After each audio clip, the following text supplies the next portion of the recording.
We're going to get started. My name is Tom Friedman. I'm president of the Ballard District Council this year. I want to welcome you and thank you for coming here. Thank Texas Hill Community Association for letting us use this nice facility. One thing I keep forgetting to mention every meeting, but I remember tonight the bathrooms are over here to the right. This has the entrance. You go in there just to the right of the stage. So anytime.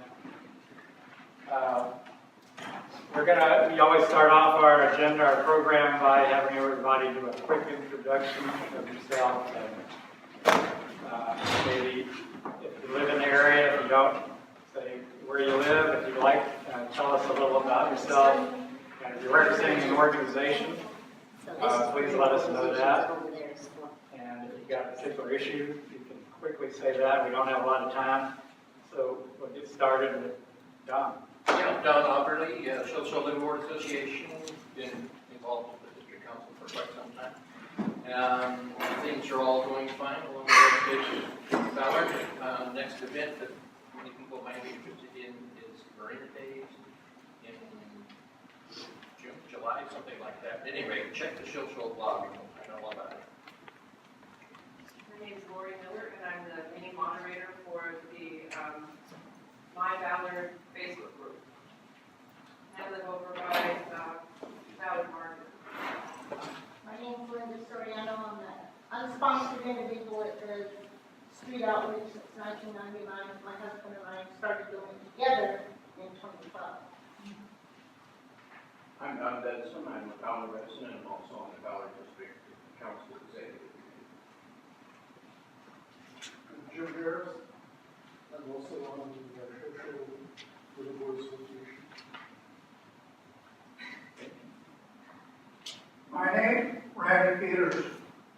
Ancestral name, Snoops Kibu. Welcome you people to our land. And what we would like is that we all work together. You know, you're here now. And we need to work together. I come from up north, Canada side. And what happened between the First Nation and the RCMP, well, the RCMP used to come to our reservation and take us out to residential school to colonize us. And to colonize us, you know, the priests and the nuns, you know, they would be screaming at us, trying to straighten us out, trying to stop us from being who we were. You know, I couldn't leave my way. I have a story that I would like to share with you. Sir, thank you for coming, but we can't really hear the story right now. Yeah, we worked together. We learned how Thank to you. work together. Thank you. Ma'am in the back, would you like to go ahead? Thank you. Thank you. My name is Anna. I'm a student at Seattle Pacific University across the bridge. I'm working on a school project on advocating for the homeless here in Ballard. My name is Mary Jean Gilman, and I'm here representing the Ballard's Key Patch. And I guess a couple of months ago, people came and let you know that our 43-year-old organic garden is in threat of development. And so we are going on now to start our campaign, even though the actual sale has not been announced. And so I just wanted to let you know about a couple of events. One is next Thursday, the 16th at Ruben's Brews. There'll be a fundraising event that night. We hope you can come there and enjoy some beer and cider. And the following day will be dressed as gnomes and marching in the September parade. So look for us there. Thank you. Hi, I'm Jean Frazier. I'm the campaign manager for Melissa Hall for District 6, and I'm here. Thank you. Kurt Robbins, yes, I'm representing the 36th District Republicans now. I live in the midst of the breweries and was wondering how we can rename our water Ballard to justify our primary. The Bruzo. Bruzo. Dennis Scalp, and I represent Groundswell Northwest here, and I'm a resident of Crown Hill, just up the hill there, across the street from Dick's, and Groundswell, among many other local charities, is participating today in something called Get Big. So if you're interested in supporting us, any donation is great. Just log in to Get Big and away you go. Hi, my name is Matthew Lang. I'm the lead organizer of the Trans Residents Union, and I work with the planning committee of the Ballard Community Task Force on Homelessness and Hunger. Today, I live in Sunset Hill over here. Today I want to make a quick announcement. We are having a transportation, housing, and sustainability candidate forum on May 21st at 5:30 p.m. at the Vinnie Ridge Neighborhood Association. I'm going to send a flyer around there, but this is hosted by the Mass Coalition, which includes the Trans Riders Union, as well as the Sierra Club, Seattle Neighborhood Greenways, Cascade Bike Club, and a couple other awesome organizations. So if you can make it and hear what our candidates think about transportation, housing, and sustainability, we'll love to see you. Good evening, my name is Siobhan McEwen. I'm a UW School of Social Work graduate student. I'm doing some research on the community. Great work everyone, so I'm just here to learn along with the rest of you. I'm Mike Kelly, long-time Ballardite, head of Friends with the Bird, and I'm helping with the 6th Avenue Northwest Greenway. My name is Kate Martin, and I'm a candidate in this district for city council. I have one thing I just wanted to ask you a favor, if you could help me. I've qualified with my donations for democracy vouchers. They've asked me to collect 24 extra signatures, no contribution required. Just make sure that my contributors whose voter signatures don't match won't hold me up. I have some forms over there. I would be honored if you could just put your John Hancock on that and let me run down there tomorrow and talk about it. Isaac Clay, local Ballard, here by the post office. And I'm Bethany Lane. I'm here right now, so I live where he lives. And yeah, just resident of Ballard. You're gonna learn, you're gonna observe. I learned about this meeting through the My Ballard group, so thank you for everything that you did. I cannot be said early, so yeah. Thanks for coming. Tina Wilson, I live just north of 85th. I'm just here because I'm interested particularly about police presence in Ballard, and I like to come to these meetings and keep informed. Howard Gallup, former Ballard resident, now living in Queen Anne, and community activist. And someone didn't put a date on this. The 21st. I'm Ann Kish, and I just live in the neighborhood, and 70th and 35th. Pam McCarthy, board member of Sunset Hill Community Association. I'm Karen LaBelle. I'm here representing the new Crown Hill Village Association, and our next event is going to be the May Crown Hill Market outside the Crown Hill Center, and it's going to be a celebration of our new community garden. And we're going to have some hyper-local makers vending their goods, and there's also going to be a arts performance.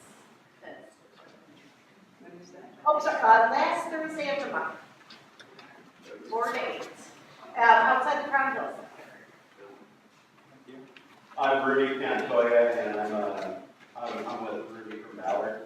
And I'm connected to the Crown Hill Loyal Heights business and neighborhood community, and been working with the chief, the mayor, and the captain for an increased patrol in the Crown Hill Loyal Heights North Valley community. And I spoke with the mayor earlier in the week about creating a sober unit north of the ship canal for those to help families, cops, and community, help those that we find in front of our storefronts that are sick, have a place to go to sober up, and maybe get a chance to get out of that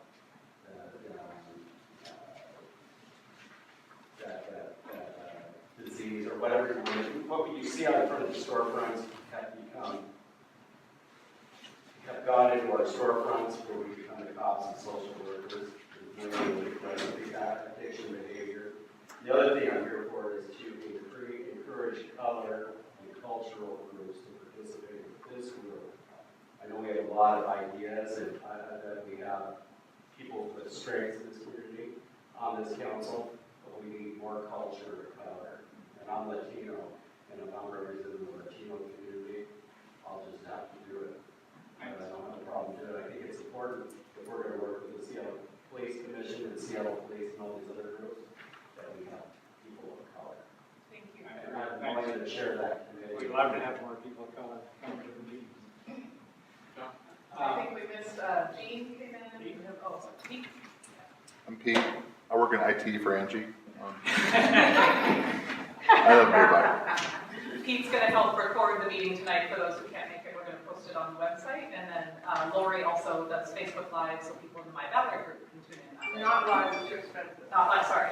But it will show up on the Facebook in the My Ballard group. Yeah. Did we miss anybody? I think Gene came in. Jojo. I'm Jenny Grange with the Green Party of the 36th District, and I'm also a member of the Ballard District Council Executive Committee. She's actually on the planning team with Matthew and Jody and several others for the Ballard Community Task Force on Homelessness and Hunger. We're having our meeting, our monthly meeting on the 23rd at 10:30 to noon at Nyer Ernest House. We are going to assemble a panel to give us a report back on the Whittier Heights Women's Village, how that's going, and we have a chance to hopefully meet some of the residents and people that are helping. One more time, David. Sorry, it's 10:30 to noon. On the 23rd. And also what we can do to help them. And we've already confirmed Lisa Gustavson, who's in charge of managing all the encampments, to come speak at that panel. Okay, thanks everybody for coming. Going to turn the meeting now over to Angie Gerald, who's also on the executive team of the District Council. She's going to introduce the program. Great. Well, thank you everyone for coming, and especially people who haven't been here before. Please encourage other people to come, and feel free to suggest ideas for the agenda in the future. I've lived in Ballard for quite some time. I've been attending Ballard District Council meetings for a few years. I just started serving on the board late last fall. And public safety is something that I've really tried to educate myself more about over the last 5 years or so. And I often attend the North Precinct Advisory Council meeting, which is on the first Wednesday of every month. I don't know if people are aware, the North Precinct of Seattle covers everything north of the Ship Canal. So 40% of the city's geography is all one massive precinct. So that is a meeting that occurs on the first Wednesday of every month. And right now it's at Cascadia School. And so I would recommend that. They have a great speaker every month and cover different public safety topics. So tonight, we're going to be hearing from the Community Police Commission, and we're very excited that you came all the way to Ballard, first time. And I will let them go a lot more into the background. They're going to give us a good 45-minute presentation, and then we'll have a public Q&A afterwards. I just wanted to provide a little bit of context before you guys jump in. The phrase community policing comes up a lot in Seattle. We have a community police team. Some of you might know Officer Mike Cruzan, who serves the Ballard area. We also have micro-community policing plans, where this police department works with Seattle University to do a survey every fall for different areas of the city to find out what people think are their biggest public safety concerns, and then they try and help tailor that along with the data-driven policing that the police department uses, looking at 911 calls and crime reports and figuring out how to set up their resourcing based on that. And then there's also a new program called Community Service Officers that used to happen in Seattle from the 80s into the early 2000s, and that's being reintroduced, and that is a program of unarmed civilian officers. It's supposed to be rolling out this year. They've been talking about it at City Council for several years. I'm having a lot of trouble getting the exact information, and so maybe you guys have any information. But hopefully we will be seeing more tangible signs of that rolling out this year. So with that, I think we will jump into our presentation, and I think that one other thing I wanted to mention during the Q&A, I know people might have just very general policing questions, very Ballard-specific questions. Some of it our speakers tonight will be able to answer, and some of it they may be able to help point us to further resources or other agencies that can help with that. I brought some pieces of paper. If folks do want to write down questions, hopefully we'll be able to answer most of them in person tonight, and then we will try and follow up and either compile a list, maybe invite other speakers to future meetings, or see what we can do to keep generating good information to answer this question about public safety. So with that, we have Nick and Jesse. I don't know who wants to leap in here, or you guys. I will start. My name is Nick Christian, and I am a community engagement specialist with the Community Police Commission. You're going to hear community a lot tonight, so I apologize ahead of time for the repetition. And then I work with young people a lot, and I have this thing with working with young people where I don't like standing above them. So I'm going to ask a general question. Would it be more comfortable for people if I stand or if I sit? As long as you're up close so we can hear you. Can you hear me up there right now? Yes, okay. Okay, I can project more. I can do that. Okay. I'm really short, so me standing up is not going to do much. Stage mind. Yeah, that's, well, we'll see. That's a past life. Again, I'm a community engagement specialist. A big part of my job is to come out to communities around Seattle and find out what your concerns around police accountability is. We'll cover that term a lot tonight. And I'm going to hand it off to my colleague, Jesse. My name is Jesse Franz. I'm the Communication Advisor for the Community Police Commission. That means that I do a lot of stuff like the website and doing presentations like this and social media and all that stuff. Joined the Community Police Commission about 9 months ago after a career in news, and so I'm really excited about it. Yeah, so there's a lot of questions. Public safety in Seattle is obviously a huge issue. I mean, it's sprawling. We're going to be able to answer a lot of questions about like policies, stuff like that, reform, community-driven stuff. But there's going to be a lot of questions that we're just not going to be able to answer because we're not the agency that's involved in stuff like tactics or where officers are deployed when. But through this presentation, we're going to introduce you to the police accountability system in Seattle and give you a pretty good idea of agencies and how you can contact them and work with the police accountability system to get what you need out of them.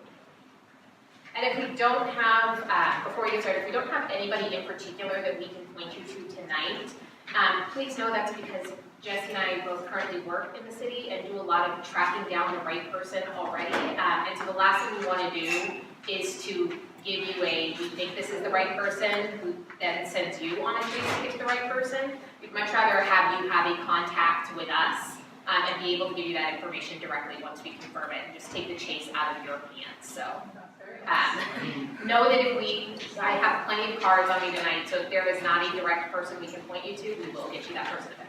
And I have done because she's much more. There we go. So we're going to start, I'm going to scoot out of the way so you can see Jesse's amazing PowerPoint. But we're going to start with the history of police reform in Seattle. I think it's a really important history to know because I think when we hear the terms police accountability or police reform, for me personally, that I think 1990s. Like that's where my tracking memory of many things starts, but particularly police reform. And so we're going to talk about how policing has changed specifically in Seattle since its formation. So Seattle gets chartered as a city in 1869. With the chartering of the city, Seattle actually has a marshal instead of a police chief and a marshal force. A few years later, we moved post Great Fire and development. We actually moved to getting a police department. That's a conversation cities all over the West Coast are having, is whether or not they'll work policing in counties or within their direct municipality. Then once we have decided on a police chief format, one of the notable things that I think changes for us is we begin by selecting a chief of police every year by voting. So every year you had to go in and vote for who you thought the chief of police had to be. It's a tiresome model. From there we moved for a few years to using a 5-person kind of commission to choose. There's concerns about how that commission chooses the police chief and some corruption that may exist. So late 1800s we moved to mayoral choice for choosing the chief of police. That's literally the same system we use now, just with a few other checks and balances. Could I ask you to shift a little bit into the picture? Yeah, of course. Like I just don't want to shift into No, you're that. waiting. That's perfect, thank you. Okay, so early 1900s, the suffragette movement, primarily led by white feminists in Seattle, does a lot to start changing the conversation around policing. So women at this point in the kind of profession of policing are very, very peripheral. They're typically what are called matrons. So they're literally doing food service or care or nursing, typically in prisons, and not actually in specific law enforcement. That starts to change. The first woman on the police force in the United States doesn't happen until 1910. Seattle follows pretty quickly after that. 1915, Sylvia Hunsicker is the first female police officer. There are no uniforms available for her, so she ends up having to sew her own. And what's incredible about this, I don't know if anybody will be surprised by this little bit of information, but she spends her career on the police force and is very frequently called insubordinate or loud for demanding change. But a lot of our matrons and other women who are involved peripherally in law enforcement are still pushing change throughout the city. They end up driving out a corrupt police chief and a lot of other corruption in the city. They also demand that prisoners get treated a little fairly, or anybody who's being held for an infraction. So a new public safety building is built because of this movement, and laws around how people are held are changed as well. We're going to jump to 1950s and 60s. The civil rights movement, of course, is happening across the United States. It's becoming part of our cultural vernacular. During the 50s, Mayor Alan Pomeroy decides that, he's hearing little bits about how there might be some racial bias in policing. So he has a mayoral commission investigate this, and they determine, yes, there is absolutely bias, racial-based bias in Seattle's policing. They asked that at the time, they call them race relations trainings. Now we would call it something like cultural competencies. And a few universities across the city actually hold space for select officers to come and do some learning to change how policing is done. Walter Vernon Lawson is actually the first Black man to be promoted to sergeant in Seattle Police. So he's the first Black manager actually in the police department. He spent his career trying to get as many people of color into policing and to SPD as possible. Also in the 1960s, we make national news when there is an officer-involved shooting and death after off-duty work, and these are several of the headlines that come with some of that conflict. Out of this conflict comes something called freedom patrols, where citizens decide that one of the best ways they can protect each other is being observers and how they're policed. There are a lot of people who think that observation isn't quite enough, and they want to drive that conversation home harder. So one of the things that a lot of people don't know is Seattle's actually the home of the second Black Panther chapter formed outside of the Bay Area. So national chapters come to follow, huge organization. Seattle's number 2. And if you have not been down to South Seattle, the call out is students at Franklin did an absolutely amazing mural of the Panthers chapter. If you're driving along Rainier, right where Rainier and MLK intersect, it's a student mural there to celebrate that history as well. 1980s, the National Black United Front, as well as several other community-based organizations, have a conversation about what policing should look like in their communities yet again. So the East Precinct is being discussed. They want to put it smack dab in the middle of the Central District. This group and several others says, we don't think this is the best way to improve this neighborhood. We think that low-income housing and subsidized living is the best way to improve this neighborhood. We think you should move that precinct a little bit. They win that battle. This is really a grassroots organization. And the East Precinct is now where it stands today. 1990s, the Mothers Against Police Harassment is actually formed in 1990. It's one of the first groups to start using the terms police accountability nationally. And the creator, Reverend Harriet Walden, is actually one of our original and still standing commissioners. Also, notably, in the 1990s is the WTO rally, and this, again, is one of Seattle's launching incidents about the conversation around what police accountability looks like for Seattle as a whole and not just particular neighborhoods. jumping forward to the modern, what we call the modern police reform movement in Seattle, really starts in 2010 with the police shooting of First Nations woodcarver John T. Williams. How many people here remember the John T. Williams? Yeah, so I don't need to go into too much detail about what happened there. And that was just one of a series of highly publicized things that happened with policing in Seattle around that time. And there was a lot of concern about SPD's role and who was holding them accountable and stuff like that. 34 community organizations asked the Department of Justice to do an independent investigation of the Seattle Police Department and see what was going on. This was under the Obama administration. In March, the DOJ launched an investigation. They completed it in December. What they found was that SPD was unconstitutionally using unnecessary and/or excessive force. What the DOJ wasn't able to find was levels of racial bias in Seattle policing. Not because they couldn't find it or didn't believe it was there, it's because Seattle police weren't keeping enough data to actually make those conclusions. So when you look at a lot of police reform work today, a lot of it's about auditing and keeping that data, and that's where this all comes from. The community worked closely with the DOJ throughout this process. We're not going to play this video, but that leads to the 2012 consent decree. What a consent decree is just a series of documents and agreements between the federal government and a city to institute a series of reforms. So in this case, it's police reform in Seattle. The DOJ and the city of Seattle agree to this. Then the oversight of that agreement gets handed off to a federal judge. That federal judge is James Robart in Seattle. And that agreement is still in force today, and we'll be talking about that a little bit more in depth. One of the parts of that agreement that came from those dozens of community groups asking for the independent investigation, getting on top of this, is that March 2013, the CPC is created. It's supposed to be a community voice in the police reform process to try to hold police accountable, but also just create an institutionalized voice for the community to have a say in the way that they do police. As we've shown you throughout the history of Seattle, community groups have always been at the forefront of kind of like pushing police reform, but this gave them like a voice at the table full time.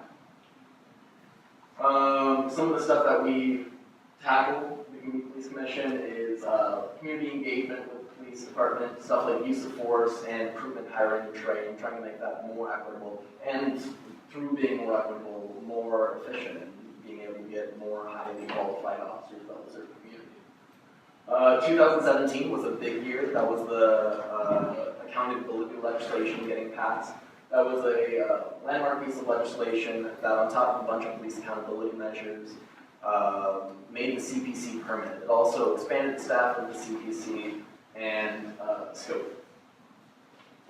So that's largely gets us to where we are today. The CPC, under that expanded role, has been expanding staff for about a year now. We went from 4 to 9, and so we're just staffing up fully now. And now we'll get into some of the CPC's mission and some of the work that we're doing with some of our city partners. Okay, so part of the reason police accountability is such a complicated issue is because there are so many different factors that come into creating any sort of equitable system around policing. Knowing that, when we set up our systems, we thought, it's not enough to have, a policing agency and an accountability agency, that we really should create a partner that's responsible for each piece of that scope. And the DOJ was part of that, and actually Seattle community leaders were a big part of that say as well. So we always say a stool. Last time we actually met in Ballard, we heard chair was a better example, so I'm going to leave with that. So we have a chair of accountability. So there's 4 major prongs organizationally of this. The first one that I start with is SPD. So SPD has a change team. They have a newly collaborative policing bureau. They are a huge voice in what accountability looks like for them. There is also the Office of, they used to be the Office of Police Accountability, now it's professional. No, it was professional. It's opiate, that's what we know. Professional is still on the door. And then newly, as of 2017, the Office of Inspector General. We'll talk more about the CPC since that's who we are. So we are, again, one of those 4 legs of the chair for accountability. And our biggest piece here, aside of just being like a community voice at the table, and that's not actually just even Jesse and I, those 21 commissioners come out of community themselves. They're all civic leaders, executive directors, people who talk about accountability or equity full time. Those people drive these conversations, and they now have access to rooms with these other organizations to drive those conversations. So again, structure is 21 commissioners. I think what's notable too is that 7 of our commissioners are chosen by different parties, or at least elected and nominated by those parties. 7 of them come from the CPC. So our commissioners primarily will say, like, we think we have this great leader, we'd love to see them come aboard. There are 7 that get nominated from City Council and 7 that get nominated from the mayor as well. So we work independently from the mayor, City Council, work with them, but we do not necessarily work for them. When we say that with community stakeholders and advisors, we really are voices here. So we tried to set up a system, the legislation tried to set up a system where community had voices at the table, but that nobody had a stake other than the people at the table, because we trusted them to be those voices at the table, so that no one organization could pull strings. So the way our organization is structured is, again, 21 commissioners, that's the heart of who we are. Those 21 commissioners are trusted to voice their different respective communities, whether that's in a neighborhood, organizations, a particular community they've chosen to advocate for. That is why they are at that table. Then there is a community engagement team. That is my team. It's 3 amazing women, I think. And we go out into community and we kind of serve as a check and balance of making sure, like, we hear from a commissioner something's going on, or community wants to hear from us. We go outside, talk to you, hear what that sounds like. Sometimes it's over coffee. Sometimes it's at meetings like this. Sometimes it's just about being present at different community events so that we really feel the pulse of all of Seattle. We bring that information back and deal with our policy team and commissioners. So our policy team is really there to drive writing and directing changes in what policy looks like. They take that feedback again directly from commissioners and from us. The nice kind of symbiotic relationship here is once policy reviews something, and what may happen is that commissioners say, hey, there's a new program coming out called Community Service Officers from SPD, and we think that community wants to hear more about it. We'll have a policy person break it down, make sure we're understanding everything, work with SPD, and I might be the one to come out and deliver that information to you and find out what questions you have. So the CPC role in police accountability in particular, again, is all about how community gets to the table. That can be really complicated because 21 people is not almost a million who call this place home. So we engage and learn from our communities. That's the best way, and I think the district council knows that, to learn about a community is to be a part of it. We report that feedback back to our key partners, including SPD. We research best practices from across the country. So we share this information with other groups that are working around police accountability across the nation. So already this year we've worked with groups in New Orleans, Denver, New York, and Oakland. We'll propose changes to SPD based on feedback we get from community, and then we track, this is something that we're really working hard on, we track the recommendations that we make and their implementation. So misconceptions of the CPC, the first one is that our job is somehow about community policing. Community policing is definitely a thing that we talk about in terms of what accountability looks like, but ultimately accountability, looking at equitable police practices, is our ultimate job, not community policing. You'd be surprised how many people think that that is literally what we do. We are not a part of SPD in any way. We also do not investigate individual cases of misconduct. That would be our partners over at OPA. and then we are independent from mayor and council. So CPC and the police department, we actually work together to address a lot of these concerns. At least on the community engagement side, we work a lot with the Collaborative Policing Bureau. We actually just went to Denver to do a program observation with an SPD officer. So there is, I think, a lot of misconception around whether or not we are willing to work together. It's not always comfortable, but I think any conversation about reform is never comfortable. We have great partners over at SPD who are willing to stay in a conversation. And then CPC serves as technical advisors on multiple areas, and vice versa, that among a lot of our partners in that chair, they work with technical advisors for us as well. And that just may mean that we're looking at training, which is something we're mandated federally to work with SPD, community engagement, and then again, all policy work we'll partner with. So we think it's important, we don't want to go through all 21 commissioners because that would be a lot of names to have to remember. They are readily available on our website, but these are our co-chairs, just so you can see the, I think, varied backgrounds we have. So Emma Katage is actually one of the founding members of API Chaya, has a lot of history working with immigrant communities and women of color who suffer physical or sexual abuse. Isaac Ruiz is an attorney, has an amazing pro bono portfolio, and works a lot with people. He's actually starting his own firm to let them have a voice in the legal system they would not normally have. And then Reverend Harriet Walden is the founding member and absolute leader in police accountability in Seattle. So what was called Mothers for Police Against Police Harassment is now Mothers for Police Accountability. They really embrace that term.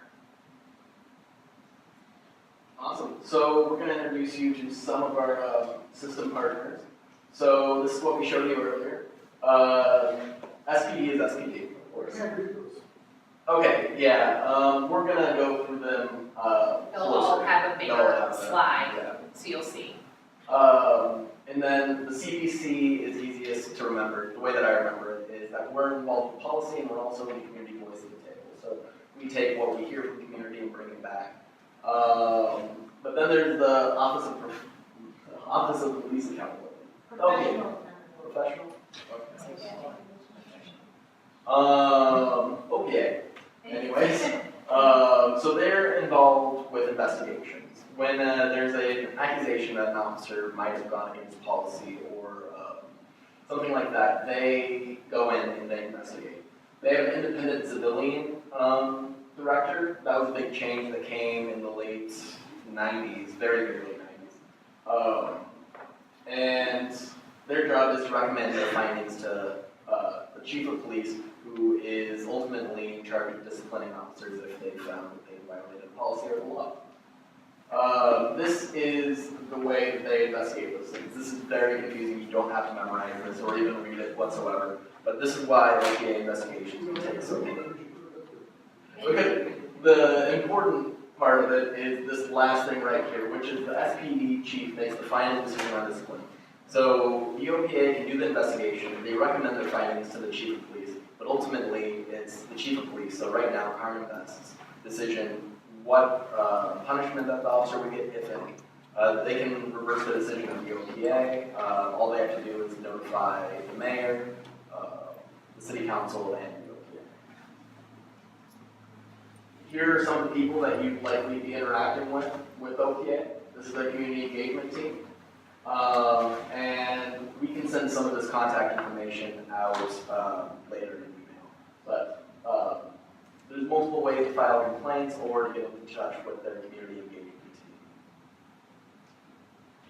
There's also the Office of the Inspector General. It's another civilian accountability branch. It's the newest one. It was made in that 2017 accountability ordinance that we took. She's done auditing in a number of different cities, most recently Chicago, I believe. Yeah, she's about 2 decades of working as a lawyer connected to police departments. Yes. Yeah. So the OIG, the best way to remember this one is that they do auditing and data stuff. So a lot of that data collection that SPD wasn't doing prior to the consent decree, that's now falling into her work. She was established in 2017, so she's really, really new. We just got her confirmed mid-2018. And she's neutral, she's independent from from the mayor's office and the political process. And her office can look at basically all the data that SPD collects. They can sit on all the hearings and stuff and audit the system that way. So that's their main job, audits. That's the thing that they publish the most. But they're also an oversight of the OPA. So they'll look at all the OPA misconduct reports, see if they were classified the right way, make sure OPA investigated the things that they were supposed to be investigating.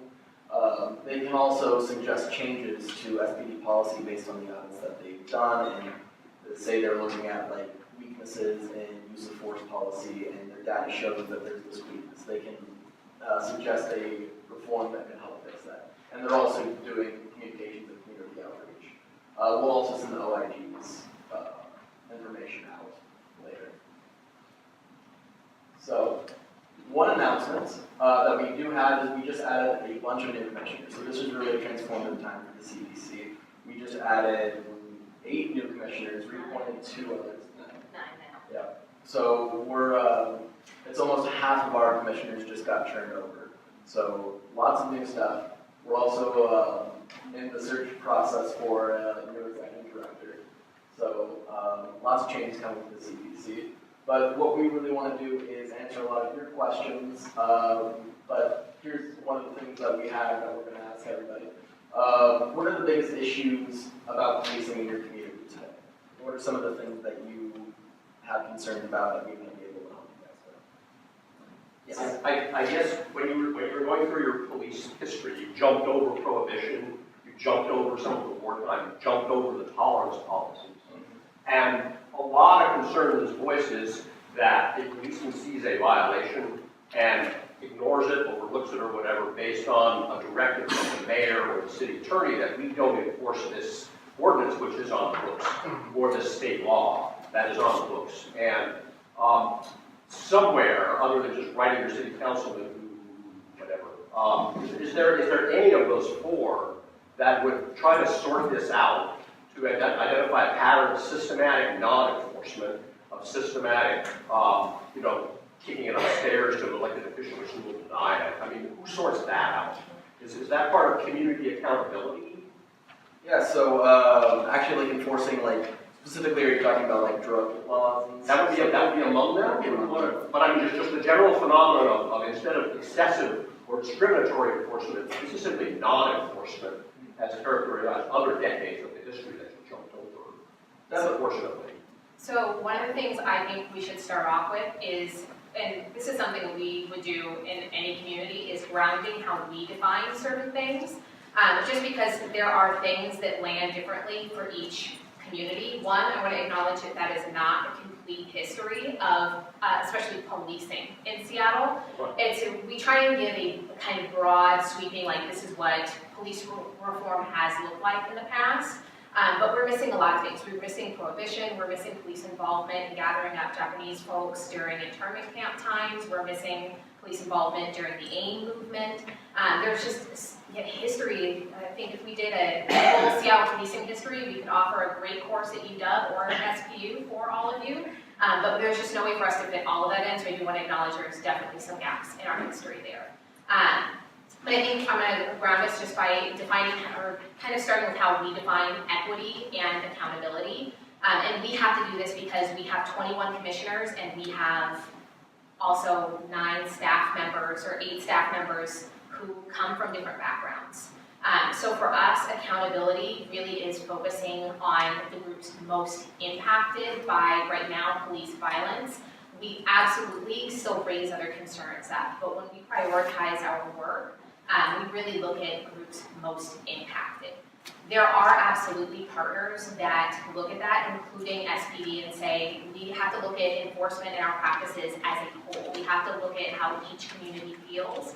So part of what we'll do is take feedback back out. People feel like something's not being enforced. Where can we get this data from? OIG then might be the partner that goes in and says, let's look at the data. Let's do this audit, and or ways, we've got 3 other audits coming down the pipe. We may not have time this year to do that audit. So like one of the things that we raised up earlier this year, or excuse me, 2018, that we we just don't have the scope to do right now is looking at dispatching audits, right? We know that that's a huge part of how policing in any neighborhood gets done is you take a call, how does that call go out, how is it prioritized? And we think that that is information we need to gather. We get a group like OIG comes in and says, absolutely, we totally agree, but right now we need to prioritize these 3 other issues. 3 is a made-up number currently for me, but we need to prioritize these other issues and then we can get to that. So for the CPC, that might not be our direct focus, but there are absolutely agencies that would look at that information. So the short answer to my question is OIG. OIG, if you want like data and you actually like want someone to audit, that would be the person that you talk to there. I mean, systematic non-enforcement isn't going to show up in much data. It's just, I mean, calls that come in and are ignored, you know, sorted by ordinance or sorted by state statute or something like that. They would do an audit if enough people complain to them. Well, yeah, if they, so if they have a community engagement person who's coming on very shortly, and their basically whole job is going to be to come gather community feedback and then help form their plan for audits that they're able to do. So yeah. And SPD, I don't want to discount SPD's piece of that as well, right? That they're a huge part of taking that feedback as well. It's just also making sure that we're weighing, this is part of the really complicated conversation around accountability. It's like, how do we rank things for each community and how do we make each community feel valued in hearing that their concerns are being met, especially when communities can show up and feel very differently. Yes. So I have a question. I know that our new North Precinct captain, is that what we call it, the new North Precinct? Okay, so he commutes an hour and a half each way to come to the job. And so my question is, how much do you think officers living in Seattle affects policing and accountability? I mean, it keeps pinging me in the head, just like that we don't have people in our community policing, and then we talk about all this stuff. So I just want to know, how are you keeping track of that kind of thing, and what kind of effect do you think it has? So the phrasing, I think, brings up something really important, because you asked how we feel about it, and part of my job is to decide how I feel about it and raise up how you feel about it. So that would actually legitimately be my question back, is if you have concerns about that, that's the kind of information we take. Yeah, versus us having a particular opinion about it, and that's. But do you have any institutional knowledge of the question I have? Is that part of something that you look at, or is it not? To the best of my knowledge, I don't think any audits or like studies or data gathering has been done on that, so yeah. Not data gathering, but it's definitely a conversation that happens. I think that I have not been in a room, and I've been in now in the last 6 months, 3 different cities talking about police accountability or learning about police accountability systems, and that's something that comes up in every single room that I've been in. So the conversation is being had, and those are 2 different things, right? Data gathering and like whether or not it pops up on a radar. I want to make sure we get another question in, and then we will do. Sorry, is it Jody back there? I'm sorry, I didn't get the name off. One of the things that concerns me is that despite the fact that in most areas the crime rate is dropping, the efforts to make it seem like things are worse than they've ever been seem to get more press. And I'm wondering what the city and your office and the police department could do to emphasize the improvements that have been made over time and are being made, so that this attitude of fear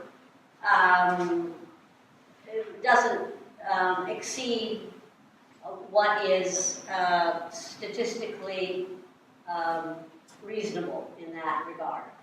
I think studies have shown that fear of crime is higher, the perception of crime is higher than crime actually is a lot of the time.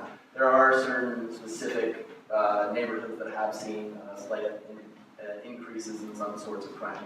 Overall, if you look at like decades, crime is down from where it was in the 80s and 90s. I think the thing for us, and I can say SPD for most of the things that they're doing too, is that when we make policy decisions, they're data driven. So they're looking at the actual things that are happening, the data that we can see, and not based on our perceptions of things most of the time. We do take community input, and for a lot of instances, like those fears of crimes come from real places. There are problems that we see on the street, and a lot of them are public health problems that get put on SPD, and probably shouldn't. But when we do take problem-solving approaches, and SPD does, most of the time it's going to be from a data-driven side. And then if anybody feels ignored, I want you to know that I'm trying to be tracked. This is my young person equity, hands that I see. So not ignoring, just trying to go. So I know, Howard, you had your hand up as well. Yeah, just to address Kate's question, there was a 1980 Supreme Court decision that said it's illegal, it's unconstitutional to mandate where public employees live. So the issue about where Seattle police live is unfortunately not something that any city can choose. Yes, right here. Hi, I'm a sociologist involved in criminology a lot. So I've been trained in Ohio and in Alaska, police officers, and also get more women on these forces that I've worked with. And the big concern that I have here is two things. One is I feel really great about Carmen Best, and I'm really concerned about the day-to-day feelings of people of color, insecurity with what happens to them when they encounter our police. And what I'm talking about is if I get stopped about something, because I have this long relationship with police, I'm indignant, especially if I don't understand it and see a reason for it, which happened to me recently with my kids in the car. But my friends who are people of color are immediately in a whole different mentality. There is fear, there is confusion, I'm literally, when I witness it, they've gone into shock. So what I do now is if I see a person of color stopped by a police officer, I stop and I just go and witness. To just let them know that I am there as a person watching what is going on and having my opinions of that. So again, more of a concern because of the history that police departments started for people of color to be controlled by white people is the original problem of what we have. That is the way we started police in our country, to protect white people from people of color. So if you put that on top of all these topics that we bring up again, you have to put it in the context of systemic racism in our country. There is no other way to talk about this. That I can tell you is a concern that is lifted up frequently, and not just by us, but by a lot of accountability partners, including SPD. So SPD just did a disparity audit for what stops look like, how often weapons are found on people of color versus white people who are stopped, the frequency with which they're stopped. That information will actually go through a second audit. That is now publicly available, yes? Yeah, so they just came out with a disparity report, which is something that we're working very, very closely with. Also, the Office of Inspector General and SPD with, and it's something that we are mandated to. But basically, that disparity report showed that police are much more likely to search people of color for weapons, but they're much more likely to find weapons when they search white people. So there's a lot of different possible explanations, stuff like that, but there's a lot of research going into stuff like implicit bias and stuff that we can bring to the table with this, and we're working to do that. Yeah, I would just I want to bring this question up one more time. What role does Seattle King County Human Services and Public Health play in part of this commission in supporting community cops and business? Because so many times we see these people catch and release back to the community, and then they come up to our store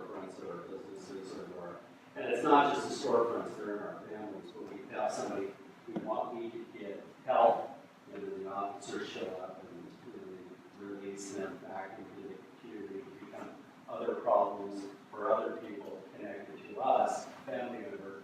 But we've exhausted all our opportunities, and it's important that the police, family, and community as an asset to be able to hold some of our own accountable so they don't become abusive to others. So, great question, and thank you for coming back to answer it. One of the things I want to throw out is our CPC meetings that are bi-monthly are open for the most part to the public. There are small sections that aren't, and Rudy came to our last one, and we were literally onboarding 9 new commissioners. We didn't have time, so thank you for coming back and being willing to ask again. I meant it when I said I would be able to answer this better now. So our commission absolutely understands that there is a cross-section between public health and public safety. Right now, I'm actually a co-lead on our behavioral health work group, and behavioral health really looks at everything. So we have leaders there from a commissioner that is part of CMAR, executive director of CMAR, and a commissioner who is part of Disability Rights Washington, both of whom work with people who deal with either addiction issues, behavioral health, mental health issues. Disability Rights Washington works particularly with people who are currently or have been incarcerated according to that behavioral health issue. So it's a conversation we are actively having. What I want to differentiate is we may not always be having it with King County, right? We definitely work in partnership when we can, but we're always trying to figure out who we need to be connected to, and it might not always be another government organization. We may be able to get really connected or lifted up first through some of that community that we're working with. But I think it's a conversation that more and more we are trying to elevate because one, we're hearing it from communities, and two, we're hearing it from our own commissioners and leadership that there are cross sections between behavioral health and mental health and public health and public safety, but that what we can't do is criminalize those groups as well. And that's one of the stances we really try and take. Currently, one of the things I would encourage anybody who's interested in that to look at is, has anybody heard of the True Blood bill? It's in the process of being finalized right now. It has an unfortunate name, True Blood, because many of us will associate it to that vampire show. But it's really important, and it has to do with sort of that turnaround time for somebody who does get picked up and ends up being arrested, how long they have to sit before having somebody come in and see them and find out whether or not they're capable of understanding the charges against them, and how that may exacerbate problems as we go down the system. So it's a really important piece, and there's funding attached to it, which is why I would recommend looking into it, because that funding has to do with training officers all over Washington for how they handle those situations. So not a complete, we can fix it, but yes, we're working on it. And yes, there's a lot to learn, including for myself. We can write it down and make sure we bring it up. Okay, I hate doing this. I'm sorry, yellow shirt. I keep pointing, and I'm bad at names. I apologize. So I appreciate Howard bringing up the 1980s court decision restricting or unrestricting locality of hiring. But is there any work that the CPC does in making sure that while hiring practices are happening, that say if someone from a certain community is hired, then they are going back to that community or where they are policing? As well as, does CPC have any accountability oversight or any oversight over the recruitment process for police officers as well? Yeah, we have so that's one of the areas that we've been heavily invested in just because over the past few years it's become increasingly difficult nationally across the nation to hire police officers. One of the things that we do is during training, one of the things that we've advocated for is for officers spending more time in the precincts that they're going to be going in, so getting community immersion in those areas before they actively go on to the job. That way that they know the people that they're policing, they have those relationships, they're building those up. And we've been advocating to increase that. And we've done a lot of work around trying to change the idea of who we're trying to attract into the police department. So, for example, we're doing a lot of work with preference points, which is like just kind of like a jargony way of getting more people hired who have community service experience or know a different language or something like that, ways that they can communicate with the community better. There's a report on our website, I believe it's 2017 recruitment and hiring report, that has a lot of recommendations about how we can improve hiring by building relationships with community, and through that, hiring a more diverse police force that's more in tune with the community. Yes.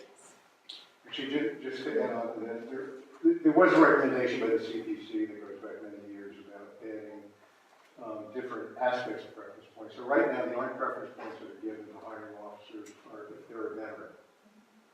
And that actually has a lot of confound. As much as we might respect veterans, there's also issues with PTSD.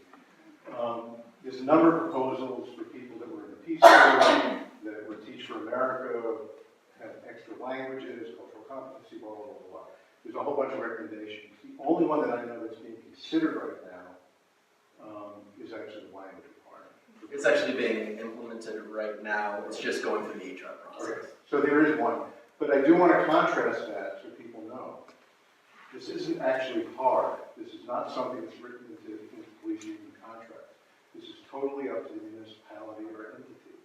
For example, King County 2 years ago, under Sheriff Urquhart, implemented the diversity preference points.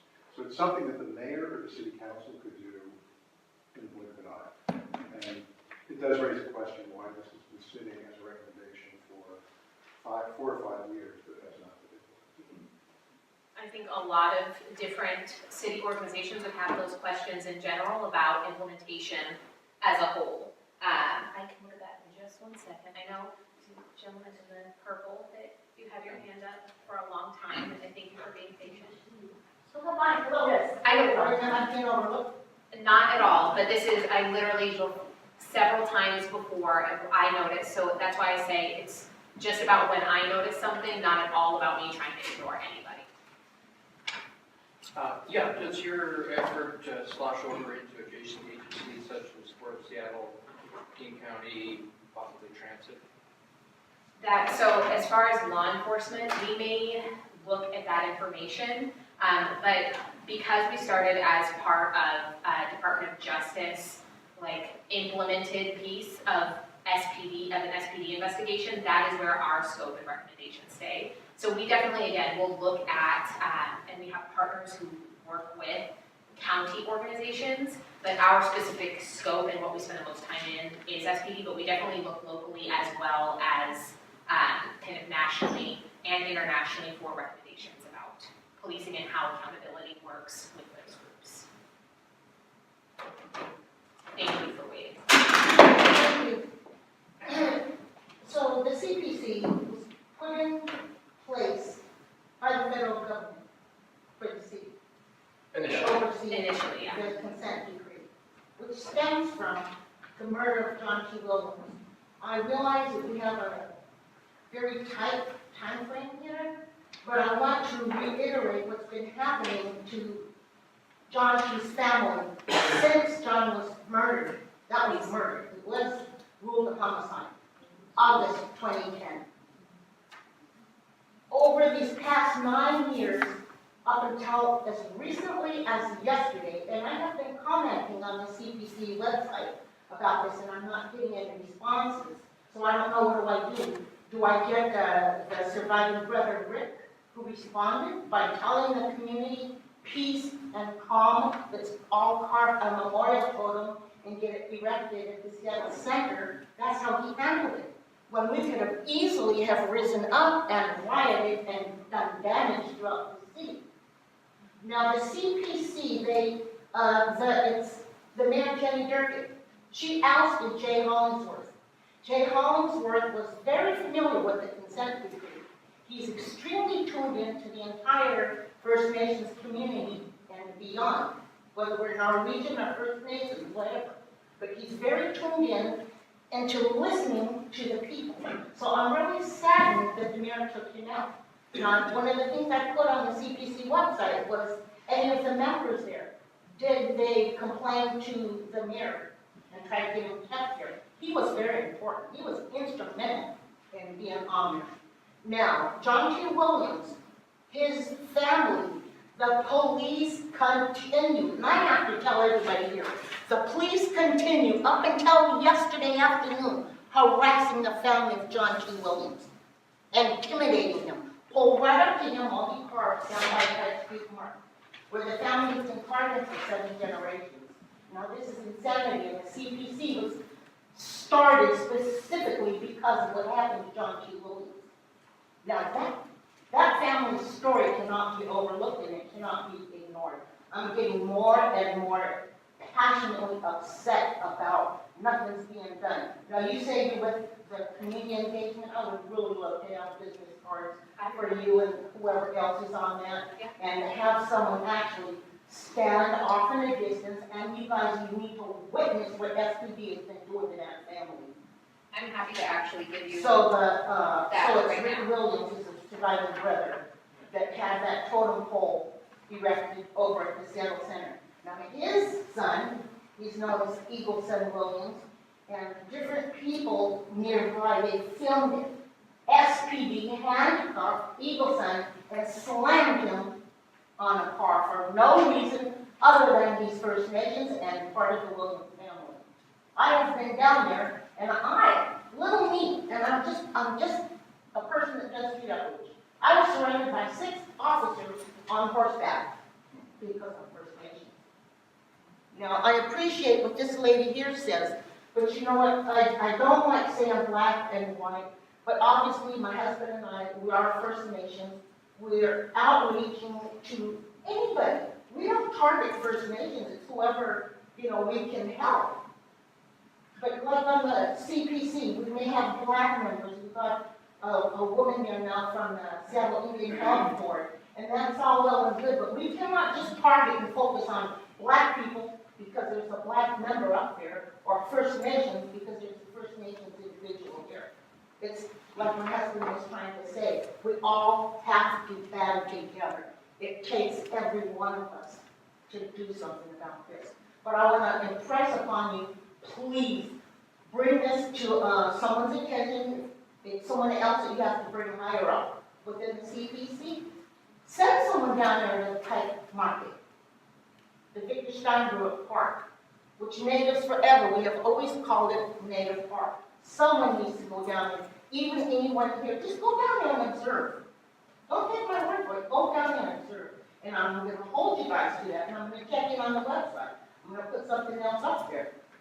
I'm happy to come, so I'm usually down there every Saturday and Sunday. I spend a ton of time down there, so if you want to take my card now, I'm more than happy, and I will pass it along to my team members. I had the pleasure of working with Jay, and it was a pleasure. And then just so we do have Esther coming from Seattle Indian Health Board. We also have Colleen Eppelhawk currently serving as a member, but I think what you're saying is absolutely the reason why the commission exists, is we have to work together, right? Like, it doesn't work to just have a First Nations group over here, or just Ballard being represented over here, or just Black communities working here. But the idea is that it's 21 commissioners, and the reason we expanded that 2017 legislation took us to 21 commissioners, and the whole point of that was the more voices at the table working together kept us equitable. So, overall, do most of the people on CPC, the members, are they pro police reform or against? They're pro. Because right off the bat, I know 2 of them that would just put on there. Ma'am, we need to move, Please keep my contact information, and my work phone is on there. So anytime between 9 and 5, I'm really good about that phone. I'm less good after 5, but I'll get back to you the next day and we can have a conversation outside. Thank you. Do you have time for one more? Oh yeah, we got about 5-10 more minutes. Yes. I have a remark and a question. My remark is that I'm an old white woman, I'm not exactly a target of the police. And yet, knowing what happens to people who are targets frightens me, and I am frightened of the police. I feel nervous when I see a police car behind me. And, you know, being a privileged white person, I shouldn't be feeling that way. But I'm feeling that way because of how police behave in this community. So, you know, it is, that feeling about the police is very pervasive. It has spread to people who know that they're privileged and know that they're not going to be a target, and yet we're afraid. And that shouldn't be. The question I have is, this gentleman back here mentioned veterans. I think that Ian Burke, who shot John Williams, was a veteran. I didn't know, Afghanistan, Iraq, one of the wars, fairly recent veteran. I really don't think that veterans should have priority in being hired by police departments. I think it's a very dangerous thing to do. We're not talking about World War II anymore. We're talking about the kind of wars that people are in now, and that just isn't rational to be hiring people who have come back from something like that and giving them a gun and giving them power. So I'm wondering, is that still one of the priorities for hiring? Do you know whether that's true with the Seattle Police Department? The preference point for, and so what those preference points are is just when somebody is going through literally the testing process to become a police officer, there is like a kind of an extra credit piece for having military service. That is something that I would actually inform is even outside of just Seattle. There's some Washington state law attached to that and some federal pieces. But that's definitely, again, that's a concern for us if it's a concern for you. But what I can also say is that there are people who feel really differently, and what we try and do for us is having to put our feelings aside is make sure both voices are able to get to the table together and at least have a conversation there. I was curious to ask a question about police response times, which I know you mentioned you hear about from many different areas of the city. And I know that in Ballard, we kind of went from being, you know, the sleepy Scandinavian village kind of feel, and grew very, very quickly, and had a lot of different services concentrated here, a lot of, you know, just bustling population. And so along with that, but also my understanding is have some of the slowest police response times. And when I checked in with the Capitol and North Precinct just a month or so ago, that was still very much true for prior to 2 calls. So with all the concerns about police reform and all the different things that are happening, how can the Community Police Commission also help look out for things like, you know, as people call and someone's breaking into their house and, you know, teenager calls parents and says, oh, I do this, and then it takes the police half hour, an hour, or longer to come, or all those different types of situations where people call 911 and do want a quick response. How do we hire in time? How do we support a police department that has so many different eyes on it and so many different concerns about it? Definitely, I think I can answer another possible question that you had at the beginning with the community service officer program. So the CPC has been involved with that in different ways through trying to get it back. And right now it is coming back. I think the first job listing for it just got posted, so they're going to hire about 12 people to work in the community service. Publicly posted now? Yeah, I believe it should be on governmentjobs.com. Okay, because my understanding of it was a pretty narrow scope, that there's a lot of things they could respond to. Yeah, so they're not going to be responding to 911 calls, but the whole idea about them is that they're going to be handling other things that maybe police officers don't need to be, full police officers don't need to be, and they can respond to 911. Yeah, I think it's a great program. I'm more curious about, especially with the drug crisis and mental health crisis going on, there's a lot of just erratic, dangerous behaviors. People call things in, and if no one's available for an hour or more, that trust of who's going to help us, you know. Yes, I'm just curious how much conversation there is around that with Community Police Commission and how many communities you're hearing that from. The response time is, I think it's always going to be a conversation. And it's a conversation that's ongoing. Like, I'm going going to speak personally, that we have been in conversation with a few shelters where they actually have that issue as well, where they may call with a young person in crisis and they have to go through fielding a ton of questions about that, especially since there are status offenses that might be involved where they literally are required to make that call, and it's still not the response time that you would hope for in an ideal situation. So it is always a conversation we are having. I think part of the idea with the community service officers, and part of the reason we bring it up, is that if we can free up some things that officers don't, like sworn officers don't need to be responding to, it will increase response time to other things. And I think a huge piece of the conversation that's being had in our municipality right now is just, what do officers really need to be responding to, and when do we need to figure out what are the better services to get people numbers to, right? Is 911 always the answer? And can we free up people to even dispatch better? So part of what we are looking at, there's always going to be a punitive piece of police accountability, but the other thing that we're looking at is how do we get communities better tools as well, and figure out how to shift where some of those calls and the weight goes, rather than considering one answer to anything that is public safety or public health.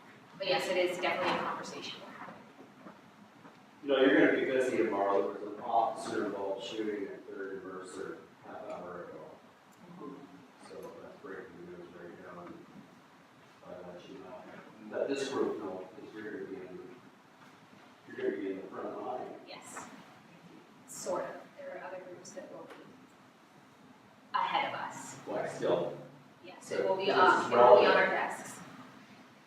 Do you mind, can we do one more? Sure. Okay. So we've got, and guys, this is part of my equity practice. I'm gonna leave it amongst you to feel community to see who had their hand up, because I may We call can do this two in. more. Two more? Is there anybody? It's good I to know. look at age. I think that's so. Okay, I'm like, I've seen you It's good have to a look hand at up a couple. age and to look at color and to, in your equity practice, that consider it all. How many white people have spoken? How many people of color have spoken? How many women have spoken? Well, How many considering men I've have got spoken? age in a couple categories, gender and color, that's why I'm shifting it back to the audience, so. Not a long question, but it's just adding on to hers. It's just, where can we get those updates? I know you're looking into it, but where can we ask them? If you do have that information, it would be super important. This is one of those situations where I'm gonna give you my card. Okay. And we've had a few months of kind of communication now where as we get it, because we might be in the midst of waiting for it, we can say, hey, this is where it's coming out, or yes, May 1st, that posting went up. So we may be waiting for information as long, and that's why I say rather than just send you to a general area, I'm just a believer and I'd rather have you have my contact information, especially since that's part of my job, so. Also, we're trying to pump out as much information on social media. We have Instagram, Facebook, Twitter, and we also have a website that has like a blog that we try to break down those reports and some of those factors.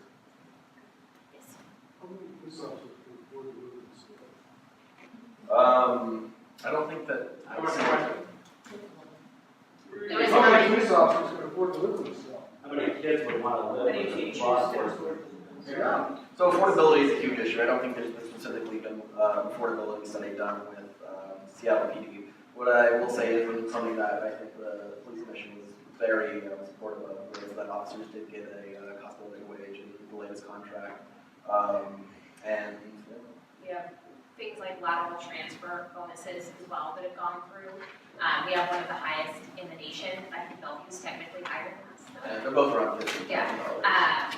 So it is a piece of, it's actually been a very publicly talked about piece of the newest contract is the pay rate for officers to try and make it an option to live here. As a city employee, I will say we have that conversation all the time as well as how do we keep anybody who works in the city able to live here. So, yes.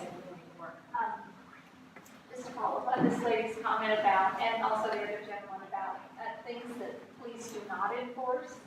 I just want to make sure, I would just like to bring to your attention that there's also a slew of traffic situations.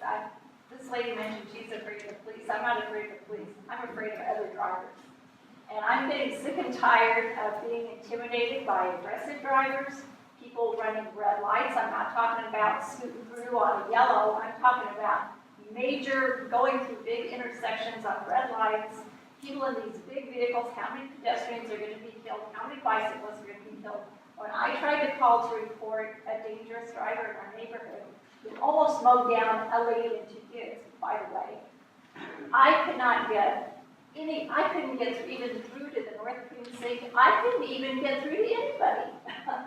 I mean, what the heck? You know, so this is just a comment, something I hope somebody takes back. And in terms of accountability, there's other things that the police need to consider, and that is we have a mess out there. And it's dangerous. Thank you. That is so that's exactly what we are here to do, is to hear that concern and be able to say, are we working on it? Are we addressing it?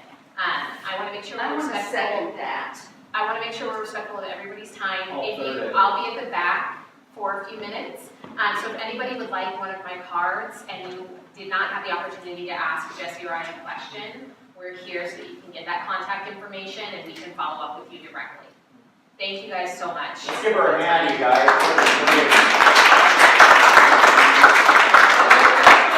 If anyone did fill out any other questions, if you want to turn those in, I have a basket in the back. And we'd love to just kind of hear from the different voices here, and we'll be forwarding all of those along also. We're not quite done yet, if you guys think. Of course, I'm just going to set my stuff down so I don't spill. Sarah?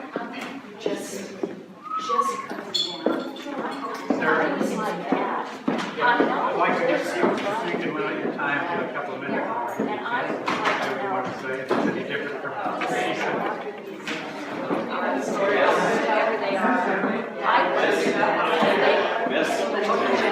you guys, So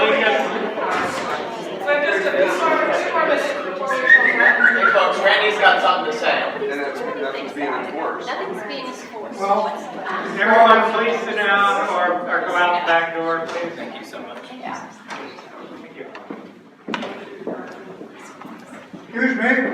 Go ahead. Yes. Well, my name is Snoop's Booty. And what that means is pretend to die.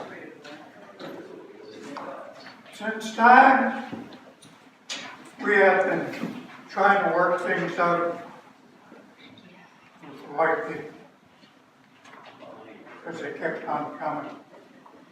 And what my mother taught me was policing started at home.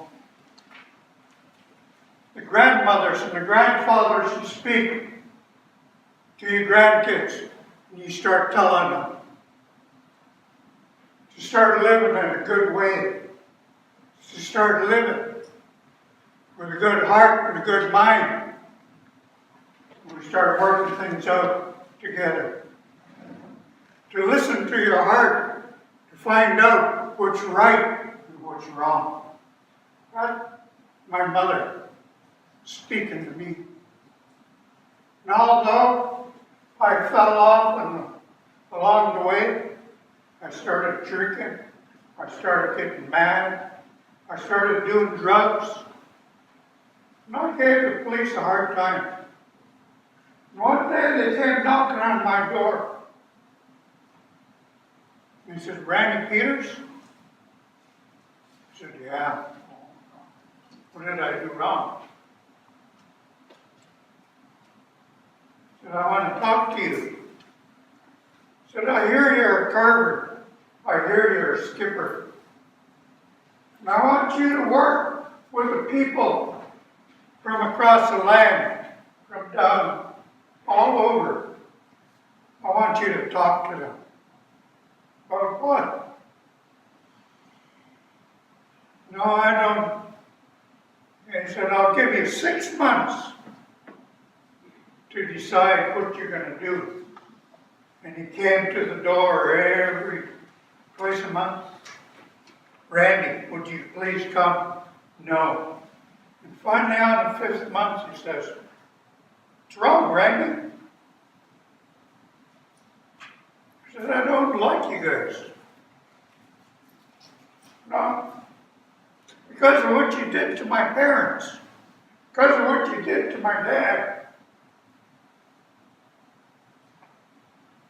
We understand that, but we want you to bring this story out to the people. So finally, we went on a canoe journey called Pulling Together. And with the RCMP force from across the nation, and people from all over the place came. Speak from your heart, Randy, he says. We launched our canoes up in Yale on Fraser River. We paddled down, and one of the RCMP canoes turned over in the rapids in a big whirlpool. And two of our First Nation canoes came up, rescued all the people. And we pulled off at the first reservation. And we wrapped it up, and we're standing there. And I'm sitting in my canoe still wondering, why did they call me here? I know how to operate the canoe, and I know how to talk to people, but why? Then this old man stood up. He had white hair and a beard. And he was speaking to the chief and the counselors and the people from the reservation of Chihuahua. And they were looking down upon him. And the old man said, I'm a third generation RCMP, I'm a cop. And I want to tell you, I'm sorry. I'm sorry for what my people did to you. I apologized. He was crying. I sat up in my canoe, and I stood up. I gave the guy a hand. I said, listen to him. And I turned my heart around. And I started working with you people. We got to work together to make things work. Either the RCMP, the law, gets to know the people from different nationalities, they're always going to have a problem. You don't find out what's wrong with them, why they do what they do. No, I quit my drinking. I quit my drugging from that time. I was sneaking in the bush, smoking my pot, and I put it aside, and I started thinking. We got to start working together. I stayed in Ballard for I don't know how many years. I seen this man working on his truck. And I asked him, you need help? Right away he looked at me and he says, you're not from around here, are you? I said, no, not really. He says, because you're talking to me. I said, no. Because we don't communicate and find out what's wrong. But we can. We can start working together. That's what I would like to share with you. It's nice coming here. Thank you. Thank you. Thank you. All right, I got a couple of... May I just say one thing? I read something somewhere that really fits here. It says, do what's good even if it isn't reasonable. And I've always treasured that. And you do that, Jimmy. A couple of announcements. Our next meeting is second Wednesday in June 12th. It's going to be a District 6 Candidates Forum. We're going to have...